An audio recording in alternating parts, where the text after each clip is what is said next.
Márcio Alberto Gomes da Silva, que chefia o Serviço de Pesquisa e Publicações daquela instituição, que irá compartilhar seus conhecimentos na palestra com o tema Mecanismos de Proteção da Constituição Federal e do Regime Democrático.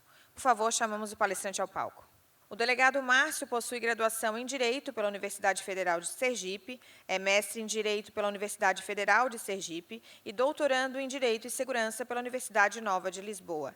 É especialista em Ciências Criminais pela Universidade da Amazônia e especialista em Inteligência Policial pela Escola Superior de Polícia da Polícia Federal. É autor de livros jurídicos, autor de obras individuais e coautor de obras coletivas. Chefia o Serviço de Pesquisa e Publicações da Escola Superior da Polícia Federal, local em que também atua como professor. Ainda é professor de cursos preparatórios para concursos públicos e de cursos de pós-graduação. Com a palavra, o palestrante. Bom dia, bom dia. Bom dia a todas, a todos. Em primeiro lugar, um prazer muito grande estar aqui falando para as senhoras, para os senhores, representando a Polícia Federal. Agradecer à Universidade Federal de Santa Catarina, a professora Gertrudes, professor João, cumprimentar a minha diretora de ensino da Academia Nacional de Polícia, a doutora Luciana, cumprimentar meu amigo professor André Bermudes, da Academia da Polícia Civil de Santa Catarina, e a todos os presentes. Bem, vamos lá. A gente vai falar sobre mecanismos de proteção da Constituição Federal e do regime democrático. Eu acho que essa fala ela se conecta muito com um livro que eu acabei de lançar, e aqui me peço a licença para mostrar algumas das obras que eu produzi. Essas são as obras individuais, e dentre elas está destacado ali esse livro mais novo, que se chama Fórmula da Tirania, como são criados e se sustentam sistemas violadores de direitos fundamentais. Eu vou falar um pouco sobre a construção dessa obra, porque eu acho que vários dos pontos que foram tratados no livro acabam sendo aproveitados aqui para essa nossa discussão. Esse livro ele aborda 6 sistemas violadores de direitos fundamentais ao longo da história.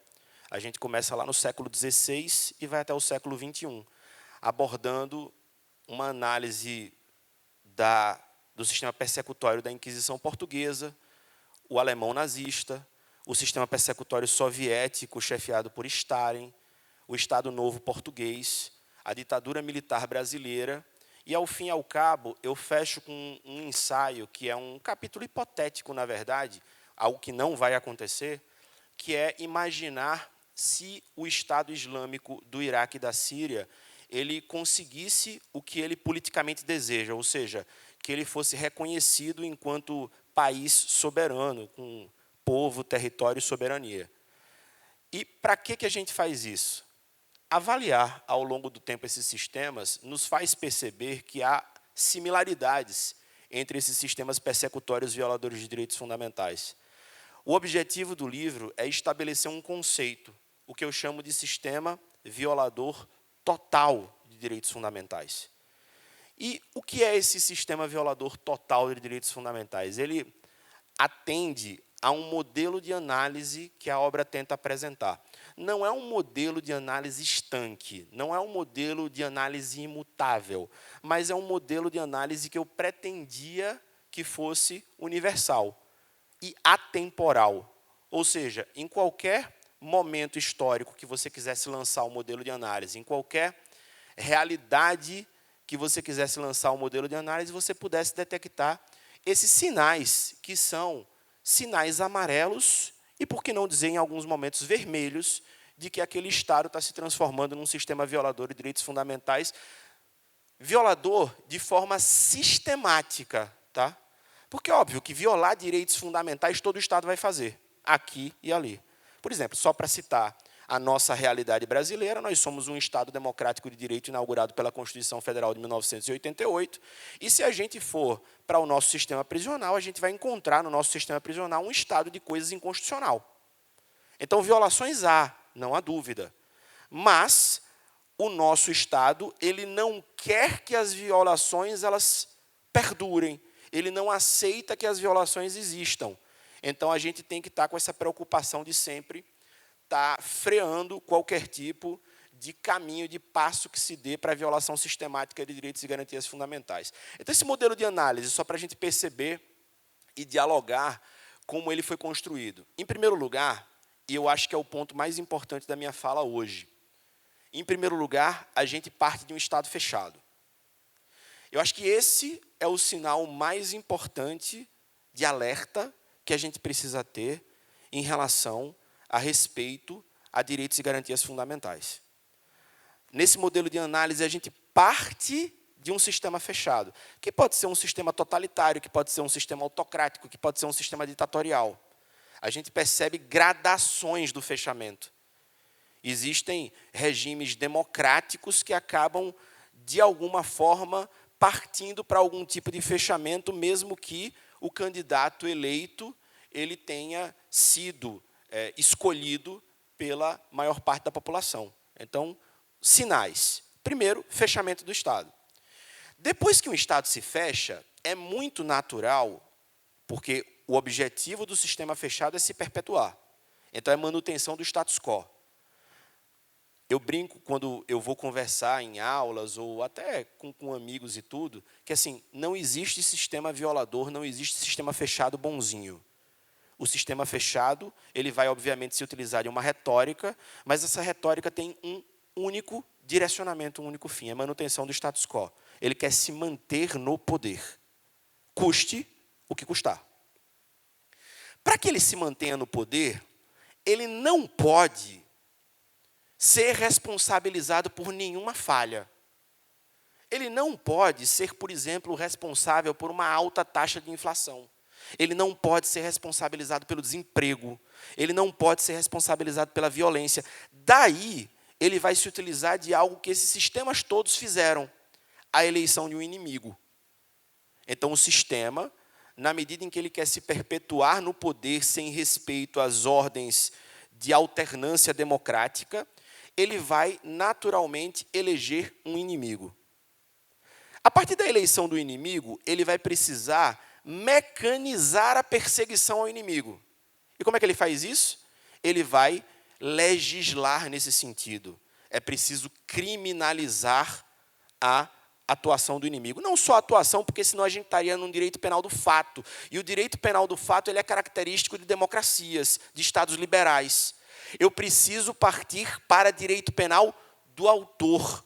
E aí é um outro elemento do meu modelo de análise. Significa, eu preciso punir o ser, o crer e ou o pensar de quem eu elegi como inimigo. Aí eu tenho um caminho aberto para que essa perseguição ela seja legalizada. E, óbvio, é importante que a gente fale para forças de segurança também, porque o Cérbero, o cachorro que guarda as portas do inferno para que as almas condenadas dele não saiam, sempre e sempre será o sistema de persecução penal. Sempre e sempre será o aparato policial e ou militar. E por quê? Porque nós somos os detentores da força. Porque nós temos armas. Porque nós podemos e temos o dever de prender quem praticou algum tipo de infração penal. Então, naturalmente, o sistema persecutório, tanto o aparelho policial quanto o militar, ele será imediatamente chamado para a manutenção do status quo e, naturalmente, como é crime ser, pensar e crer, isso na vertente do inimigo, o aparelho persecutório vai duramente perseguir essas pessoas que o Estado elegeu como inimigos. Então, Estado fechado, eleição de inimigos, criação de leis que façam com que o ser, o crer ou o pensar seja criminalizado, a utilização do aparato estatal para essa perseguição, e a partir daí, a gente precisa também, num Estado fechado, que o Estado dê um recado para a sua população. Porque é gerador de pânico se eu disser que todo mundo pode ou vai sentir a força do meu aparelho persecutório. Eu preciso que a maioria da população ela sinta que existe a salvação. Ela sinta que não vai ser duramente perseguida.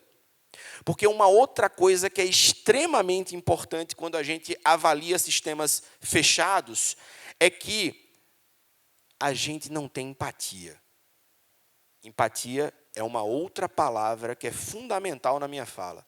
A gente não sente a dor do outro. E ao não sentir a dor do outro, eu não me preocupo se o inimigo ele está sendo preso sem motivo, se ele está permanecendo preso por muito tempo, se ele está tendo os seus bens despojados, se ele está sendo torturado no cárcere, ou se ele está sendo liquidado fisicamente. Porque ele não é um igual a mim. Ele não é do meu grupo. Eu não me vejo nele. Então, se eu não me vejo nele, eu digo, nada vai acontecer comigo. Se minha família, meus amigos e eu mesmo, nós estamos seguros, que se dane o outro. Porque, afinal, o outro é um criminoso, tal qual o Estado está me informando. Então, esse também é um ponto extremamente importante. O sistema violador ele vai naturalmente dizer para o grosso da população, a gente não persegue o nosso cidadão de bem. Só que essa é uma construção. Por exemplo, só para a gente trabalhar com um exemplo histórico que eu adotei, o primeiro deles, a Inquisição Portuguesa. O que é que o Estado absolutista português afirmava com o apoio da Igreja Católica?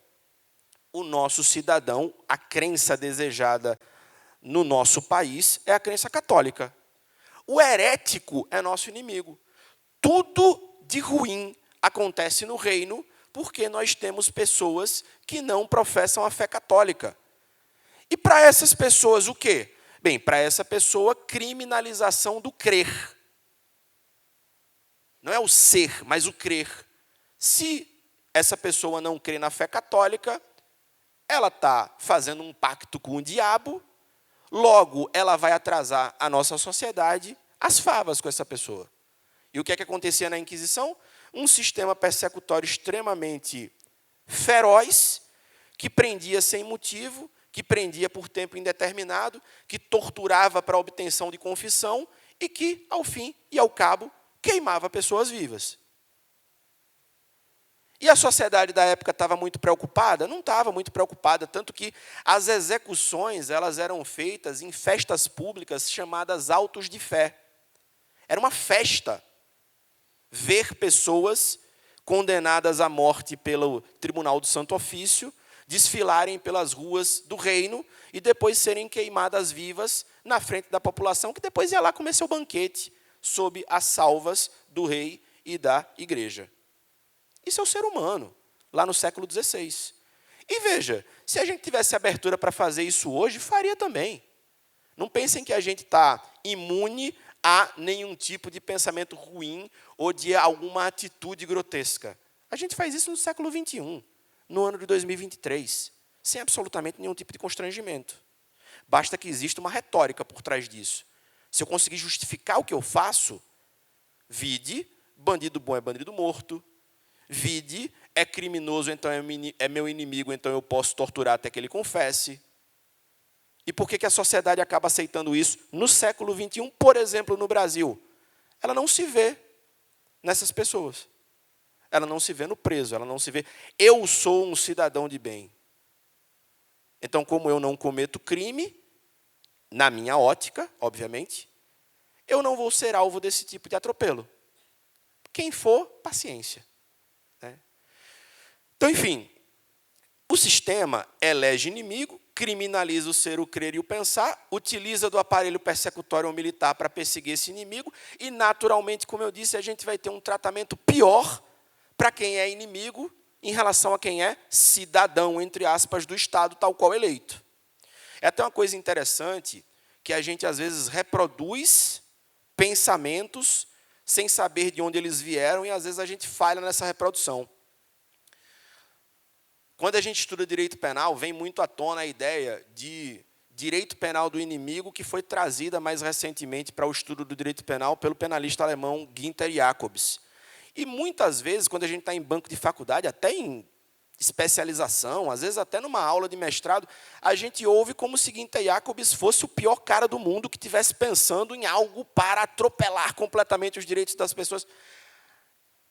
Na construção desse livro, eu disse, eu preciso ler Jacobs. Eu não vou olhar a leitura da leitura da leitura da interpretação da nota de rodapé. O que Jacobs fala, grosso modo, porque aqui a fala não é sobre isso, é simplesmente o seguinte: nós já violamos diuturnamente o direito de pessoas que são tidas como inimigas do Estado.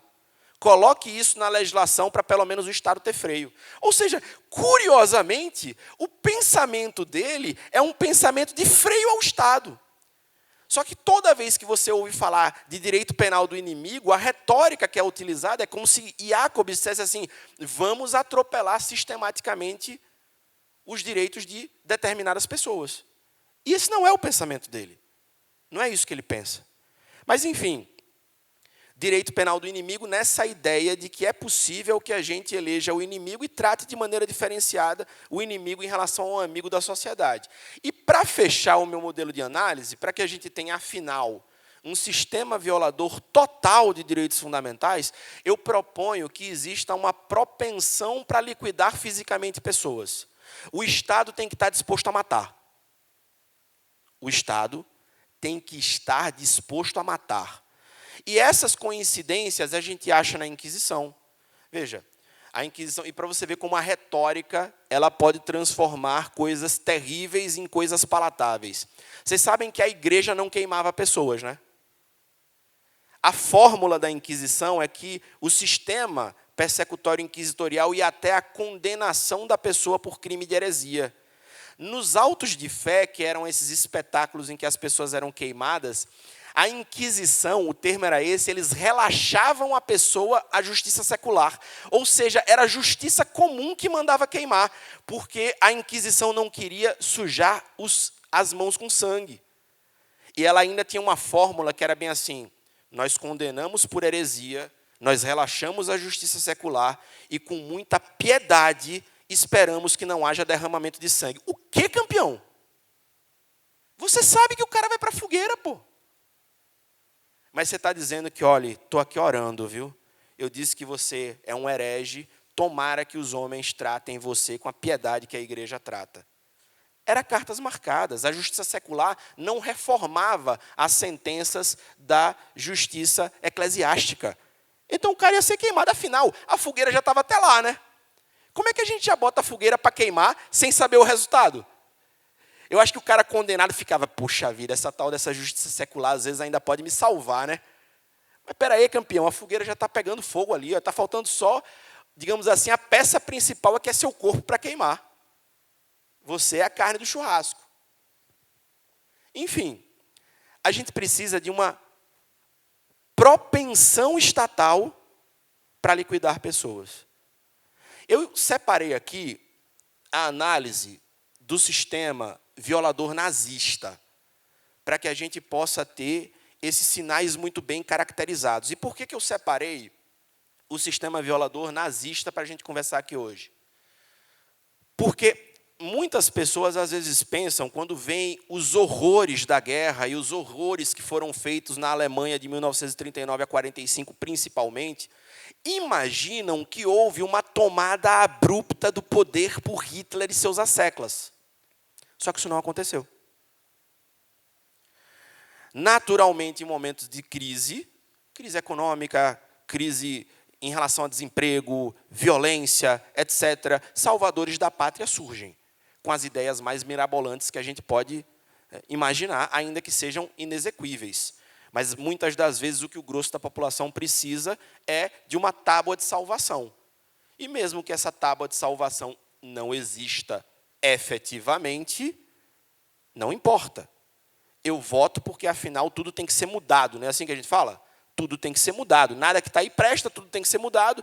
Então, qualquer pessoa que apareça com qualquer discurso que não seja o do establishment, eu vou votar nesse cara.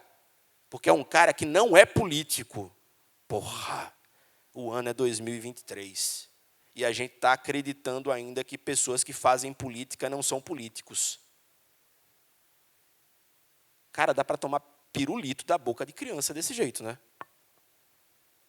Por que ele está na política, se ele não faz política? Como é que ele vai girar a máquina pública se ele não for fazer política? Como é que ele vai convencer um deputado a votar com ele, se ele não fizer política?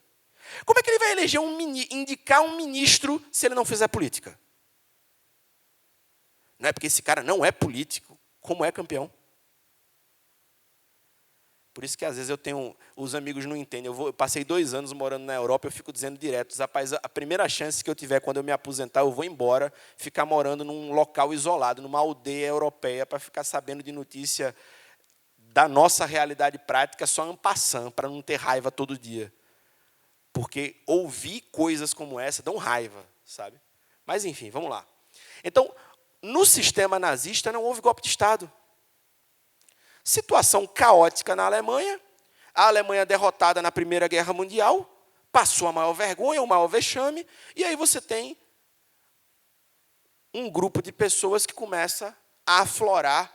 Poxa, a gente está muito de cabeça baixa, vamos aflorar o nacionalismo, vamos aflorar o patriotismo, vamos dizer que a Alemanha vai voltar a ser grande, vamos nos organizar em milícias. Veja, SS-SA não eram grupamentos estatais, eram grupos paramilitares ligados ao partido nazista para fazer a proteção de Hitler e seus asseclas quando eles discursavam em praça pública, para poder dar cacete em quem se opunha a qualquer tipo de ideia e transformar algo que é claramente plural e precisa ser plural, que é o debate político, em uma unanimidade artificial. Então, a coisa vai se transformando na Alemanha na medida em que cada eleição vai passando e o partido nazista vai cada vez mais ficando forte e ganhando cadeiras no voto. No voto, convencendo as pessoas de que existe uma tal de uma raça ariana que é superior a todas as raças, que é uma raça de origem nórdica, que todo mundo que é não ariano deve se submeter ao ariano, e não só que a gente não precisa se contentar com o território da Alemanha, a gente precisa de um espaço vital para que o ariano possa florescer. Então, vamos dominar a Europa e vamos partir para cima da Rússia também em algum momento. E aí, o que acontece? Hitler perde uma eleição para presidente e depois ele é nomeado chanceler. Nomeado! Ele não chegou lá e deu um golpe. Não houve uma ruptura violenta do Estado alemão na época. Eu não me utilizei, por exemplo, da análise do sistema stalinista soviético, porque na União Soviética houve um golpe, em 1917, que derrubou os czares e fez surgir a ditadura do proletariado, que nada mais é também do que um regime fechado. Fim. Mas lá, se eu trouxesse o que eu li e estudei sobre a época de Stalin, isso não ia funcionar para acender aqui um sinal, para dizer, o Estado pode se fechar com alguém que vence uma eleição exatamente de acordo com o que manda a Constituição e as leis. O que acontece lá? Hitler é nomeado chanceler, há o incêndio do Reichstag. Então, o parlamento alemão é incendiado. Bom, até hoje não está muito claro, historicamente, se foi um incêndio artificial, se foi alguém que realmente incendiou, algo do gênero. Mas o fato é que eu não preciso, e aqui é uma outra fala extremamente importante, porque eu vou falar também sobre notícia falsa. Eu não preciso que tenha acontecido o que eu propaguei que aconteceu. Eu não preciso nem que tenha acontecido. Então, acontece o incêndio e ele diz, culpa dos comunistas. Precisamos utilizar os mecanismos constitucionais de defesa do Estado alemão para suspender direitos e garantias fundamentais para que o Estado tenha condições de agir contra o nosso inimigo. E aí há a suspensão dos dispositivos da Constituição de Weimar que prevêem direitos e garantias fundamentais. E aqui a gente tem uma coisa bastante interessante que aconteceu a partir daí. A partir daí, só um parêntese, que isso aqui me chocou e eu espero que choque também vocês. Isso é um homem? Vocês que vivem seguros em suas cálidas casas, vocês que voltando à noite encontram comida quente e rostos amigos, pensem bem se isso é um homem que trabalha no meio do barro, que não conhece a paz, que luta por um pedaço de pão, que morre por um sim, por um não. Pensem bem se isso é uma mulher sem cabelo, sem nome, sem mais forças para lembrar, vazios os olhos, frio o ventre, como um sapo no inverno. Pense que isso aconteceu. E eu lhes mando essas palavras. Gravem-nas em seus corações. Estando em casa, andando na rua, ao deitar, ao levantar, repitam-na a seus filhos. Ou senão, desmorone-se a sua casa. A doença os torne inválidos. E seus filhos virem o rosto para não vê-los. Isso aqui é um grito de um cara chamado Primo Levi, um italiano químico, que tem obras famosíssimas e é um sobrevivente do Holocausto. Primo Levi foi preso e sobreviveu a Auschwitz. Ele não estava no campo pior de Auschwitz, porque Auschwitz possuía muitos subcampos, ele estava no que se chama de Auschwitz III, que é Auschwitz-Monowitz, que era muito mais um campo de trabalhos forçados do que propriamente extermínio, como era Birkenau. Ele sobreviveu e escreveu para a gente alguns livros e pelo menos 3 impactantes. É uma trilogia. E isso é um homem, ou se isto é um homem, como eu comprei lá em Portugal, a trégua e os que sucumbem e os que se salvam. É inimaginável a forma de escrever do cara. E se puderem ler pelo menos o primeiro, que é Se Isto é um Homem, se é a introdução do Se Isto é um Homem, é algo transformador, é algo que muda a vida, para você entender que há, sim, como o ser humano simplesmente desumanizar outro e liquidar outro com extrema tranquilidade numa fábrica de morte. Pois bem, então a gente tem aí o incêndio do Reichstag, a suspensão dos direitos.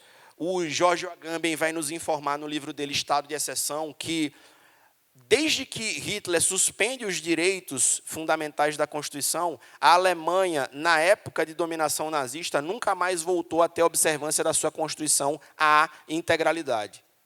Então, precisou da derrota em 1945 para que, efetivamente, as coisas começassem a voltar ao normal. Aí, vê, entrou no poder, de forma regulamentar, alguém que tenciona fechar o Estado. O exemplo alemão é um exemplo super significativo, porque o que foi que eles fizeram? Eles mudaram tudo para que a cosmovisão nazista ficasse entranhada em todos os setores. A academia sofreu. Porque na academia era assim, você é professor que adere à cosmovisão nazista? Não, então você está demitido. E aí eu vou pegar um professor, às vezes, que tem poucos anos de cátedra, mas ele vai virar o reitor daquela universidade. E ele vai ser um fiscal do que é passado em sala de aula.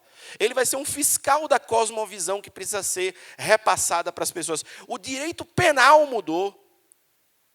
A gente está numa época neocantista e a gente vai ter muito do retorno do direito penal do autor, uma culpabilidade do autor. Todas as ideias e cosmovisões que são atreladas a esse pensamento, porque o pensamento ele é um pensamento assim, ó, é pseudociência, tá? Mas a pseudociência era assim. O alemão ariano, ele faz parte de uma comunidade, que é a comunidade do povo alemão. O alemão, olha agora a pseudociência, ele é tão evoluído enquanto raça que ele nasce com um sentido inato de justiça. O alemão sequer precisa de leis, ele precisa de um líder, o Führer, que vai dizer, acima das leis, porque ele é o magistrado dos magistrados, qual o caminho que a comunidade do povo deve seguir para a sua glória. E essa cosmovisão, ela foi abraçada por nomes absolutamente pesados no âmbito das ciências jurídicas. Vou citar o exemplo que eu uso como norte aqui na minha obra para ter essa dualidade amigo-inimigo, Carl Schmitt. Carl Schmitt, no seu conceito do político, vai dizer o que essencialmente é o conceito do político é a decisão fundamental de quem é o amigo e de quem é o inimigo do Estado. Tudo mais decorre disso. É mera dualidade. Eu vou reduzir a discussão política plural, complexa, que deve acomodar uma série de argumentos e atores, a simplesmente, você é amigo ou inimigo do Estado? E veja que toda vez que a gente quer rapidez e fluidez em alguma ideia que se quer propagar, inclusive quando ela é falsa, a indução é a uma pergunta que se responde com sim ou com não. Sempre é mera dualidade. Eu não vou estar sendo chamado a discutir questões muito aprofundadas. Você concorda ou não concorda? E normalmente a coisa funciona assim. Deixa eu mostrar como a discussão sempre foi assim, mas hoje em dia está muito clara. Por exemplo, A gente vai começar qualquer tipo de debate aqui. Aí eu pergunto aqui, primeira pergunta, quem tem filho? Aí alguns respondem aqui que tem, outros que não tem, outros que querem ter, etc. Mas meu irmão tem. Beleza. E quem aqui acredita que deve ser plenamente respeitado o direito à vida dos nossos recém-nascidos no Brasil? Aí todo mundo, 100%, sim, claro, tem que ser garantido, etc. Ótimo. Agora vamos conversar sobre o aborto. Depois dessa introdução e desse caminhar que eu fiz vocês trilharem, quem é que vai ter coragem, ainda que tenha argumentos científicos e sociais fortíssimos, de vir aqui para frente e defender o aborto? Difícil. Ou talvez para ser vaiado. Percebeu? Como a gente pode conduzir o discurso para onde a gente quiser? E as pessoas sabem disso. E por isso que, diuturnamente, a gente recebe no nosso WhatsApp figurinhas que podem, às vezes, não representar nem a verdade dos fatos, nem a verdade racional, mas que batem num momento aqui no cérebro da gente para dizer, essa é a minha cosmovisão, é com isso que eu concordo, portanto, eu não quero nem saber se está certo. Vamos passar adiante. Vamos encaminhar. Vou mostrar isso já já. Mas, enfim, aí tudo foi modificado para atender a cosmovisão nazista, e a gente tem, então, a perseguição dos inimigos eleitos pelo Estado alemão, prioritariamente judeus, mas também homossexuais, comunistas, testemunhas de Jeová e por aí vai. Sendo que, obviamente, os judeus foram perseguidos com muito mais ferocidade. Tem passagens nesses livros de memorialistas que sobreviveram a campos de concentração que são absolutamente brutais. Então, se chega, por exemplo, num campo de concentração, como em Auschwitz-Birkenau, na Polônia, lá na Cracóvia, e aí o trem de transporte de gado, porque as pessoas eram transportadas em trens para transporte de gado lotados, elas são retiradas dos vagões e alocados homens de um lado, mulheres do outro. As pessoas, a partir daí, passam a ser selecionadas. Para a direita, um grupo, para a esquerda, outro grupo. E a subdivisão que, na época, quem descia não sabia, era que à direita você é admitido para o campo de concentração e vai trabalhar até a morte, à esquerda você vai ser imediatamente executado numa câmara de gás. Tem uma memorialista chamada Olga, esqueci o sobrenome dela, mas ela escreveu um livro fantástico chamado Os Fornos de Hitler. E ela é uma sobrevivente de Auschwitz. E ela relata no início do livro, não vou dar spoiler do final, mas do início, que ela foi, entre aspas, responsável pela morte de um filho.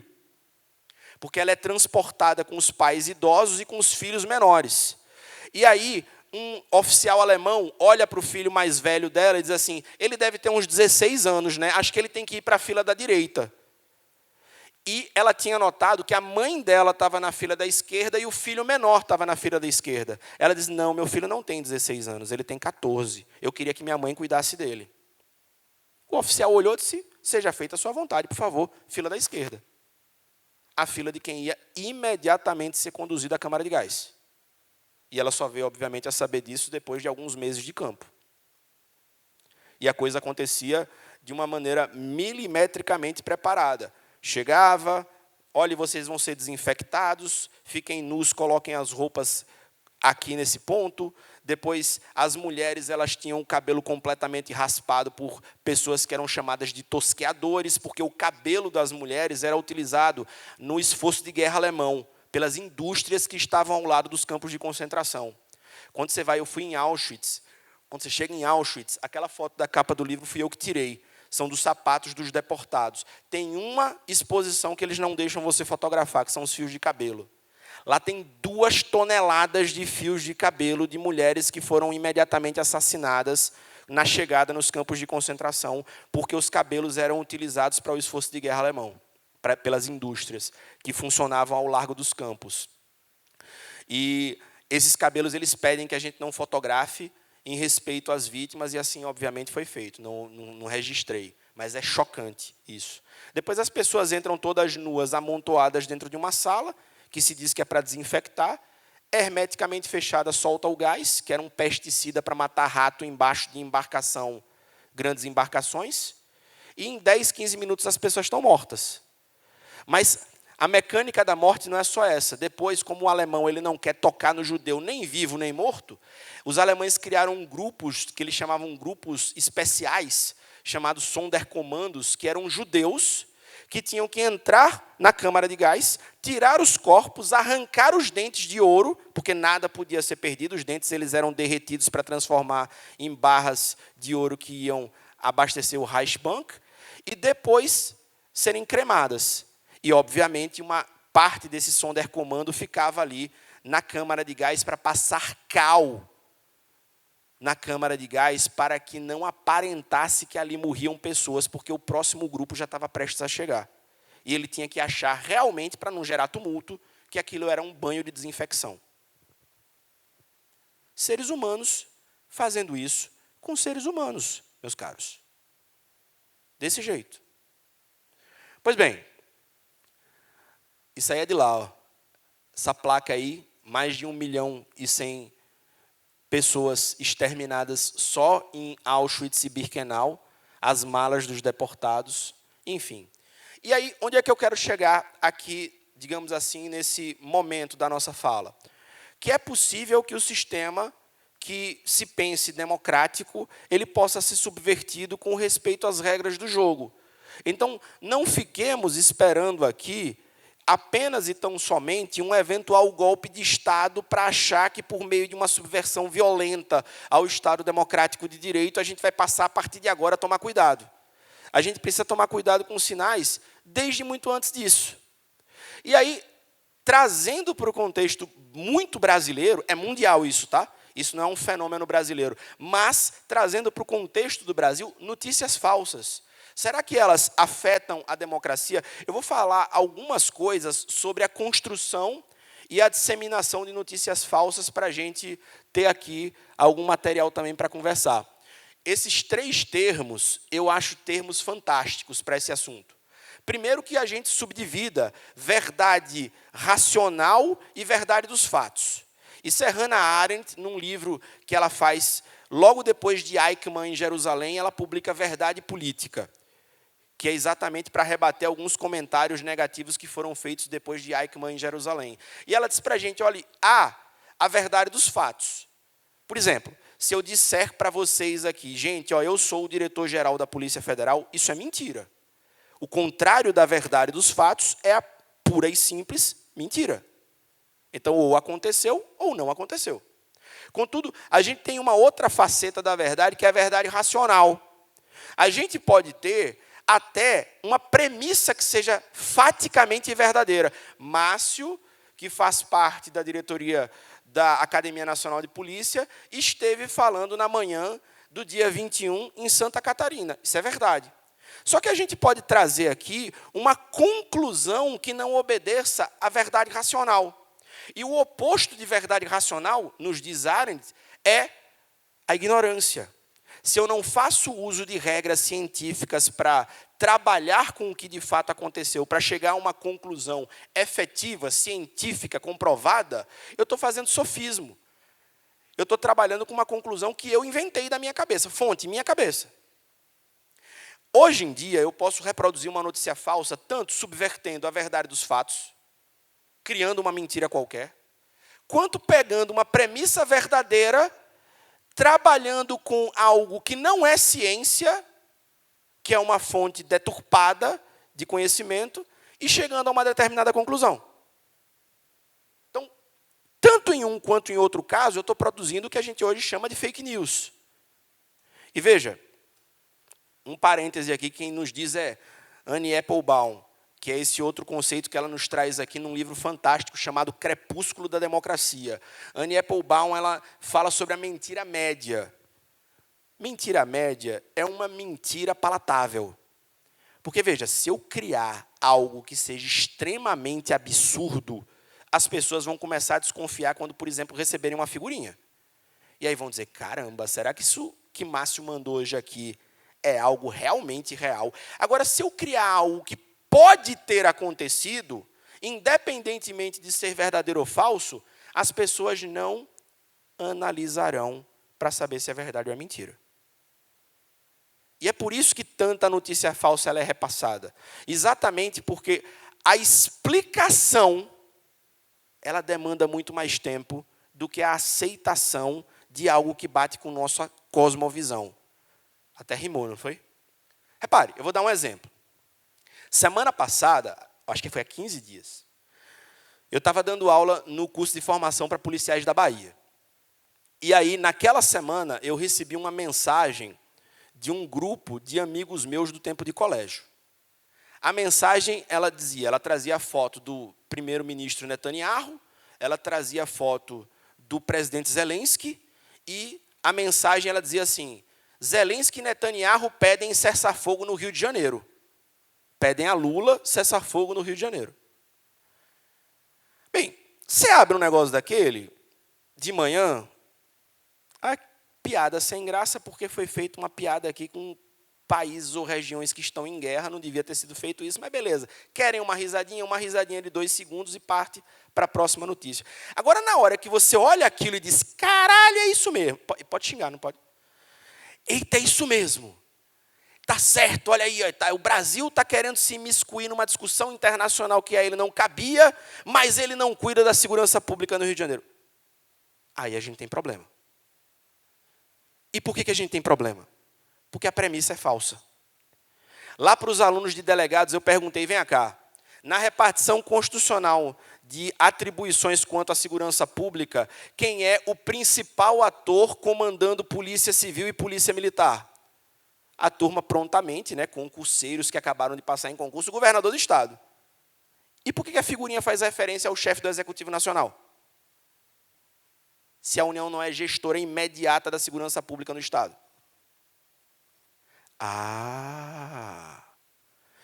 Peraí, a União pode eventualmente estar no Estado, desde que decretada intervenção federal no Rio de Janeiro. O Rio de Janeiro está sob intervenção? Não. Não, mas peraí, há uma outra possibilidade. Garantia da lei e da ordem com a utilização das Forças Armadas para gestão da segurança pública. Na época não havia GLO. Agora a gente tem uma GLO limitada em relação a alguns pontos. Vocês perceberam quanto tempo eu passei explicando uma figurinha? Ninguém vai checar. E tem mais. Tem gente que vai ouvir essa sua explicação, que muito provavelmente vai ser muito parecida com a que eu dei aqui agora, e vai dizer, demorou tanto para explicar, deve ser mentira. Isso é conversa, pô.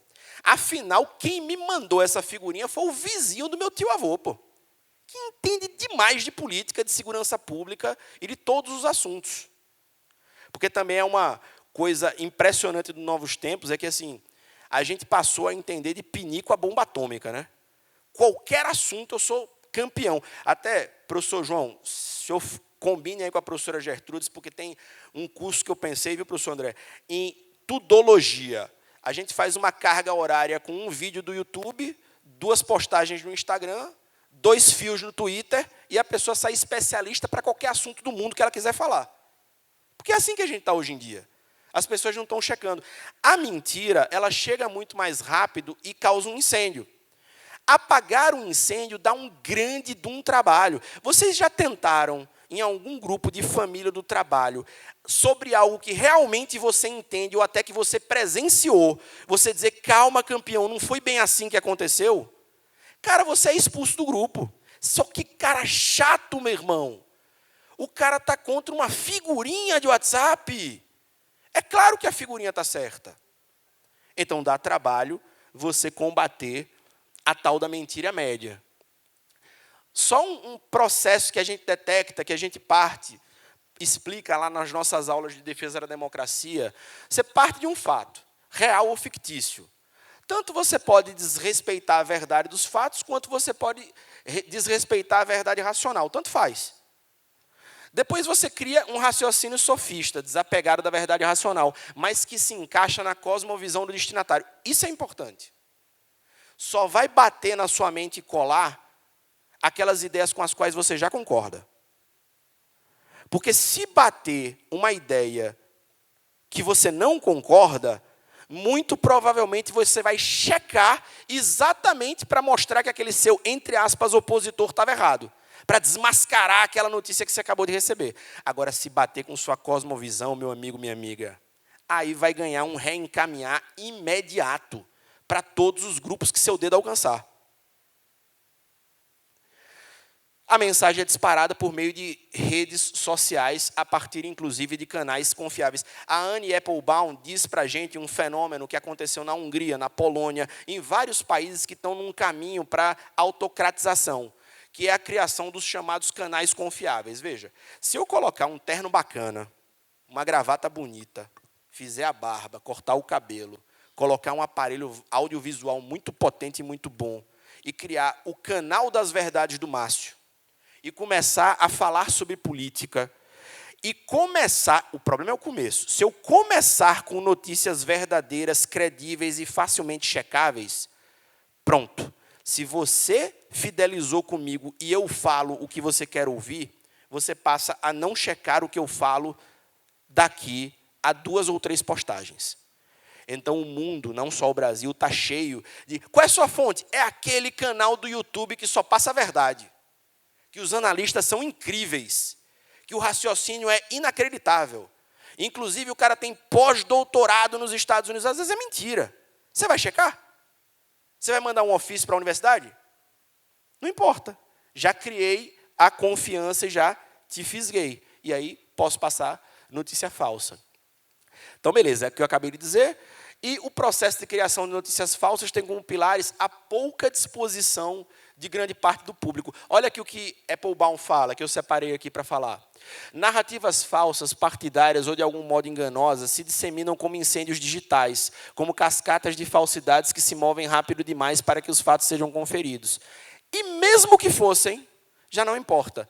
Parte do público jamais lerá sites de checagem de fatos e, se o fizer, não acreditará no que lê. Como eu disse para você, vai ter gente que mesmo passando a notícia de que aquilo foi uma desinformação, vai dizer, isso deve ser alguma coisa da mídia, que acabou, então, numa conspiração, tirando do ar aquela notícia que eu tenho certeza que era verdadeira. Agora eles estão mentindo, dizendo que não foi assim. Beleza. Ataques à democracia parecem obedecer a um verdadeiro script. Hoje em dia a gente tem muita disseminação de notícia falsa, mas isso já existia no passado, né? Não é nada de novo. Propagação do medo, eleição do inimigo, apresentação de fórmulas mágicas. Sempre assim. Primeiro eu propago uma notícia falsa ou eu difundo algo que não bate com a verdade racional. Depois eu elejo o inimigo. Isso é culpa daquele grupo. Depois eu apareço como salvador da pátria e eu faço uma fórmula de solução daquele problema que nem precisa ser verdadeira. Porque o que eu quero é me eleger. Depois que eu me eleger, a gente vê o que faz. Isso é também de um livro fantástico, Como Ser um Ditador. Frank de Cotter. Ele trata das personalidades de Hitler, de Stalin, de Mussolini, de Mao Tse-tung, de vários líderes, tanto à esquerda quanto à direita, que abusaram no seu poder. E aí, mais uma vez, Primo Levi, porque eu acho top o cara, ele fala que 3 são as armas básicas do regime totalitário ou fechado. Propaganda direta ou camuflada de educação e instrução de cultura popular. 2, obstrução ao pluralismo. 3, terror. Eu preciso obstruir o pluralismo porque o pluralismo não dialoga bem com o que eu quero. O que é que eu quero? Unanimidade. Quando eu estou num regime fechado, o ponto principal é que minha ideia não seja discutida por opositores, principalmente. Então, o que eu faço? Eu tendo a unanimidade com a utilização dos mecanismos de persuasão que eu tenho, ou seja, aparelho persecutório, mormente, polícia e forças militares. Como é que é hoje? Indução de ideias extremamente simplistas. Uma notícia falsa nunca vai te fazer pensar muito. É bem direto. E é sempre, como eu disse para você, conduzindo para ou você concorda comigo e você é um gênio, ou você é muito burro porque você discorda. Escolha de que lado você quer estar. Né? Ideias que busquem unanimidade de pensamento, e obviamente isso é algo que não é normal. E ali uma outra frase que foi retirada de Applebaum, que eu acho fantástica. A democracia é barulhenta. A democracia dá trabalho. Por quê? Porque eu sou obrigado a ouvir a pessoa com a qual eu não concordo. Se o professor André tiver uma ideia diametralmente oposta à minha, no nosso parlamento, ele vai ter o mesmo tempo que eu para atacar a minha ideia. Então, não é algo confortável. Ele dizer que eu estou errado por causa disso, disso, daquilo, porque ele leu outros livros, porque não é bem assim como eu falei, mas é democracia. A democracia ela começa muito estridente, mas pelo menos na ideia, a tendência é que ela parta para um consenso. A gente discute, chega a uma determinada ideia, um projeto de lei. Em determinado momento, o presidente daquela casa vai dizer, olha, acabou a discussão, vamos votar. A maioria vence. E dentro do sistema democrático, a gente ainda tem a possibilidade de análise daquele projeto de lei aprovado pelos outros poderes num controle de freio, num sistema de freios e contrapesos. O executivo veta ou sanciona, o poder judiciário, se for instado a se manifestar, diz que a lei é constitucional ou inconstitucional. É assim que funciona o mecanismo básico da democracia. Em qualquer regime fechado isso não existe. Por quê? Porque o poder executivo vai ter uma preponderância em face dos outros dois poderes. Vide o que aconteceu durante 21 anos no Brasil, de 64 a 85. E aí me deixava, senhores, senhoras, absolutamente estarrecido como alguém no ano de 2022, 23, sei lá, 20, assim, o bom era o retorno da ditadura militar. Viva o AI-5. Não é possível que a pessoa saiba o que é isso. Não é possível. A pessoa não tem a menor noção do que foi isso. Veja, lembram que eu disse que não existe regime fechado bonzinho? Retórica na época. A gente precisa afastar o presidente, vice-presidente, que na verdade se tornou presidente eleito, Jean Goulart, porque ele está com umas ideiazinhas aí ruins, umas ideias subversivas, comunistas. Vamos afastar rapidinho. O rapidinho demorou 21 anos. O sistema não quer que a sociedade floresça. Ele quer se retroalimentar para se manter no poder. The end. Tem passagem da ditadura militar que é absolutamente estarrecedora. Por exemplo, presidente que foi mantido com isquemia dentro de um palácio governamental porque os militares ficaram com medo de que o vice assumisse. E eles precisavam arrumar um mecanismo para que houvesse uma nova eleição indireta antes de que fosse noticiado de que tinha um presidente morrendo. E assim foi feito, meus amigos. E assim foi feito. Porque o sistema quer simplesmente se retroalimentar. Então, a democracia é estridente, plural, barulhenta, mas é, digamos assim, o melhor dos regimes dentre todos que a gente conhece. Sabe o que é isso? Isso é para vocês verem o poder de uma imagem. O que é que a cosmovisão nazista pregava? O ariano é um ser perfeito. O ariano não nasce com nenhum tipo de deficiência física. Aí se passou a dizer o seguinte, bem, como a gente quer eliminar quem tenha deficiência físico-mental, a gente precisa preparar a população para isso. Como é que a gente faz? Difundindo isso na propaganda oficial. Uma pessoa com deficiência com um ariano atrás. E ali há uma indicação de que o deficiente custa 60 mil Reichsmarks para a população alemã, para a comunidade do povo ariana. Tipo assim, por que a gente tem que sustentar essas pessoas? Se elas nos custam 60 mil Reichsmarks, para que a gente as mantenha vivas. E isso é propagado. Isso é uma coisa que eu achei legal quando eu fui em Berlim, é que o alemão não tem vergonha de expor isso. Sabe onde é que isso está? Numa exposição a céu aberto chamada Topografia do Terror, que era no prédio da SS. A SS funcionava ali.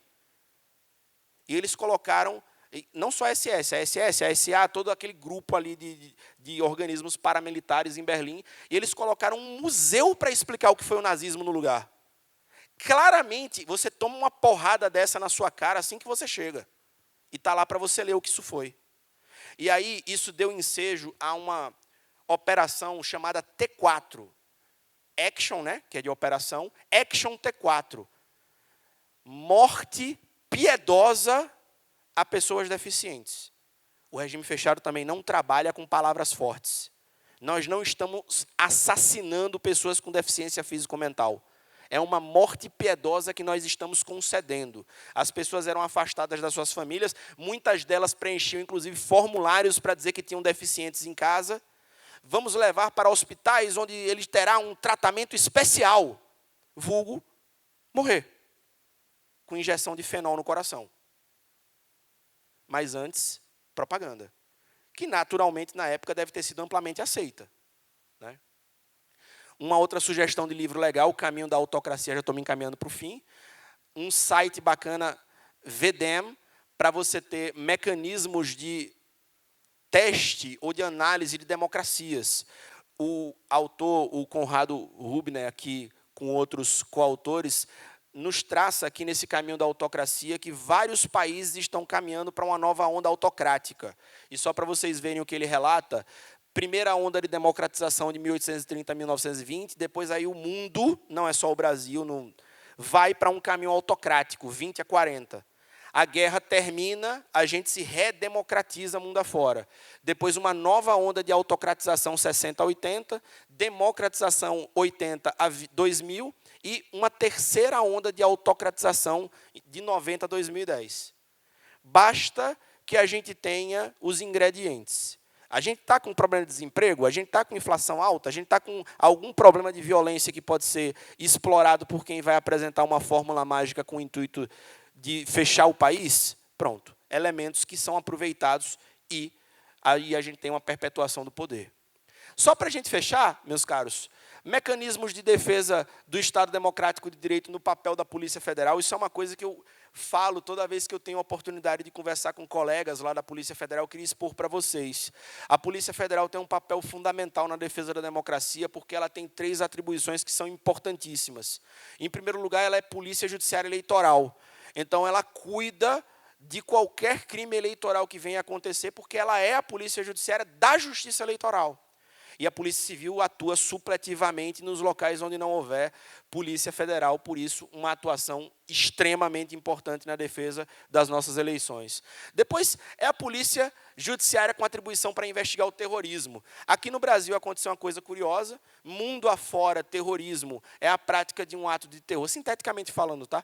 Uma prática de um ato de terror contra populações civis ou contra estruturas críticas com o objetivo de gerar um medo generalizado com um fim político,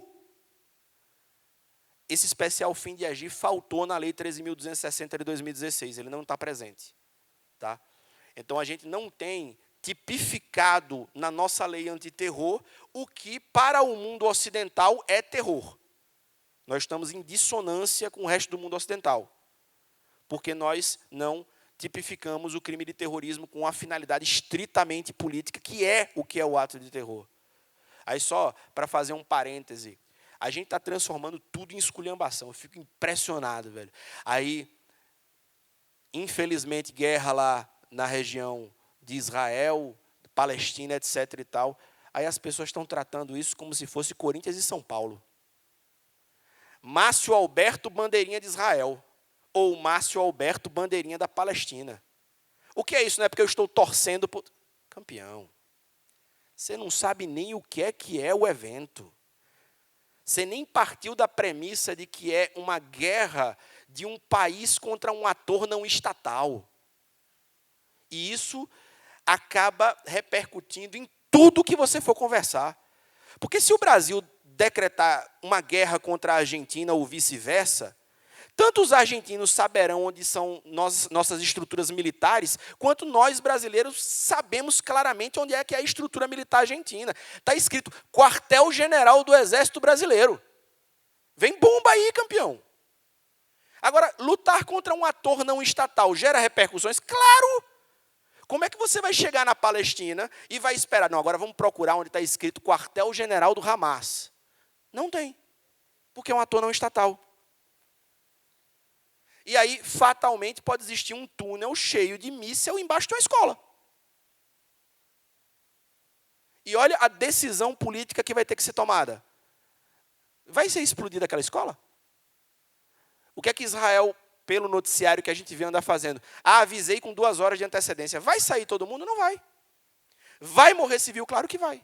Deixa de ser efeito colateral, expectável numa guerra, e passa a ser disparar como se fosse o que aqui no Brasil a gente chamaria, não é nem dolo eventual, isso é dolo direto de 2º grau. É dizer, vai morrer. Mas vai morrer porque eu preciso chegar àquele fim e acabar com aquele túnel. Vai acabar? Em algum momento, aqui já é um pitaco. Eu acabei escrevendo aquele livro, mas minha tese vai ser sobre terrorismo. Eu também precisei estudar um pouquinho sobre o tema. Vai acabar? Provavelmente não. Sinto, senhores. E por que não? Porque não são pessoas. É uma ideia. É político. O ato de terror é praticado com uma finalidade política. E se a ideia perdurar, não importa que você tenha matado A, B e C e que você tenha destruído as estruturas críticas X, Y, Z. Só para a gente refletir e ver como é complexo. E aqui a gente vê o grupo da escola dizendo bem assim, eu estou torcendo para o fulaninho. Filho, vá torcer para o Flamengo, vá torcer para o Vasco. Ou vá ser um cara muito intelectualizado e torcer pelo Corinthians, né, professor André? Que aí a gente tem certeza de que a pessoa está indo num bom caminho.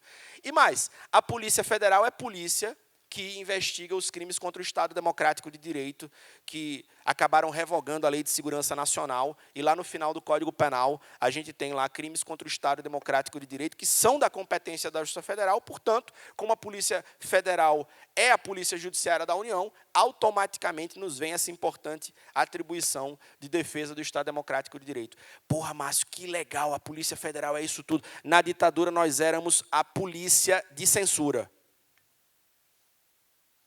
Se eu estivesse dando essa palestra para os senhores aqui no ano de 1972, eu ia estar mostrando aqui técnicas de como censurar os vídeos que vão ser passados na televisão. Percebeu o que eu quero falar? Hoje, fundada sob a Constituição de 1988, na égide de um Estado democrático de direito, eu posso vir aqui falar sobre respeito à democracia, respeito a direitos fundamentais. Os aparelhos policiais e ou militares são o cérebro do sistema fechado. Se o sistema fecha, automaticamente ele vai passar a ser mantenedor do status quo. Mas como é que ficaria você? Eu ia ser preso, né, porra? Automaticamente, muito provavelmente por algum coleguinha meu. Porque eu defendo que o Estado não deve se fechar. Mas e se fechar? Assim acontecerá. E por que você está falando desse jeito agora, de uma maneira tão... que eu estou... Exatamente para a gente refletir. Tá? Já vi ali que só falta um minuto. Mecanismos de defesa do Estado Democrático, como a gente deixou a chegar no 8 de janeiro. O 8 de janeiro é muito inflado por notícias falsas. Por exemplo, quer ver? Só para a gente terminar, em 30 segundos eu acabo. Alcance do 142. Teve gente carimbado com o nome jurista que defendeu que existe no Brasil, sob a égide da Constituição de 1988, um poder moderador chamado Forças Armadas. Olha a lógica. Eu venho de 21 anos de ditadura militar, eu consigo escapar do autoritarismo, eu faço uma Constituição democrática e eu, legislador constituinte, já sei. O meu poder moderador vai ser o Exército. É lógico que essa interpretação é absolutamente contrária à Constituição de 88. Não precisa pensar muito. Os poderes são executivo, legislativo e judiciário. Fim. Harmônicos e independentes entre si. Não, mas eu só vou acreditar nas eleições se o Exército analisar as urnas. Faz parte da Justiça Eleitoral? Faz. Ou dos mecanismos de controle da Justiça Eleitoral? Não faz. Então não tem a menor necessidade de falar. Porque já temos Justiça, Ministério Público, Polícia Federal, Polícia Civil supletivamente, partidos políticos, sociedade civil organizada. A gente não precisa de um órgão que está fora do sistema constitucional de defesa. Simples desse jeito. Mas essa retórica que cede a 15 minutos de conversa séria fez com que pessoas saíssem de casa para destruir os três poderes.